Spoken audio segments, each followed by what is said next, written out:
மேஷம் ராசி மார்ச் மாதத்தின் பலன்.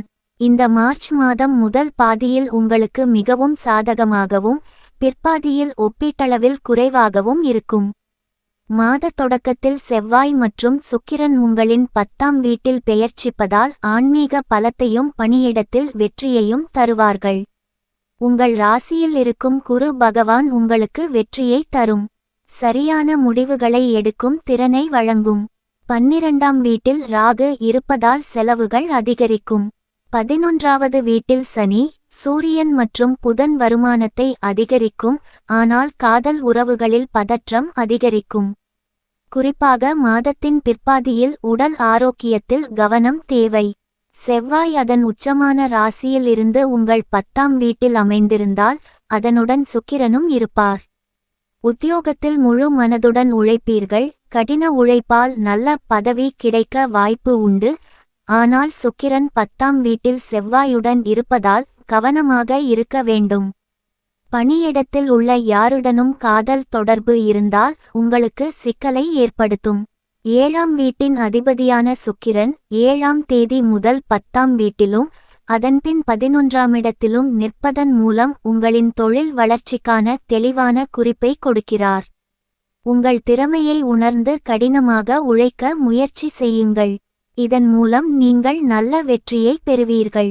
5ஆம் வீட்டிற்கு அதிபதியான சூரிய பகவான் 11ஆம் வீட்டில் சனி, புதனுடன் சேர்ந்து 5ஆம் வீட்டை பார்ப்பார்.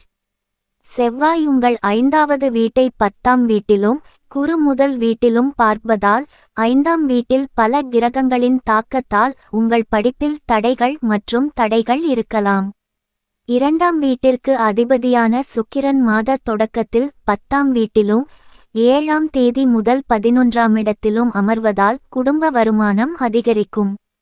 குடும்ப உறுப்பினர்களிடையே பரஸ்பர நல்லிணக்கம் அதிகரித்து அன்பு உணர்வு வளரும்.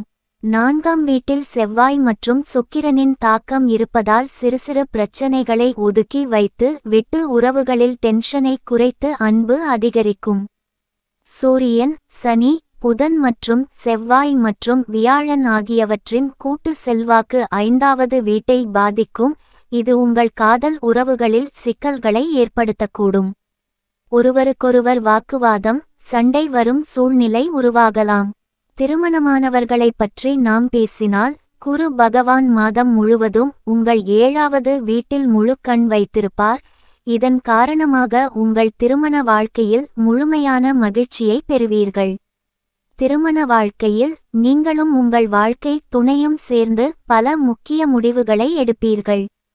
குழந்தைகளால் மகிழ்ச்சியையும் அடைவீர்கள்.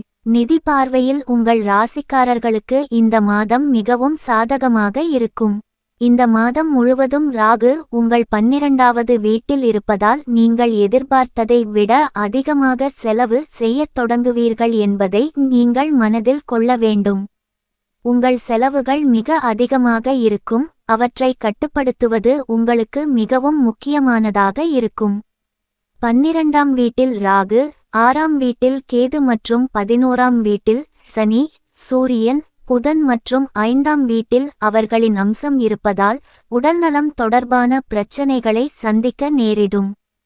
தூக்கம் தொடர்பான எந்த பிரச்சனையும், கண் பிரச்சனை, வயிற்று நோய்கள் உங்களை தொந்தரவு செய்யலாம்.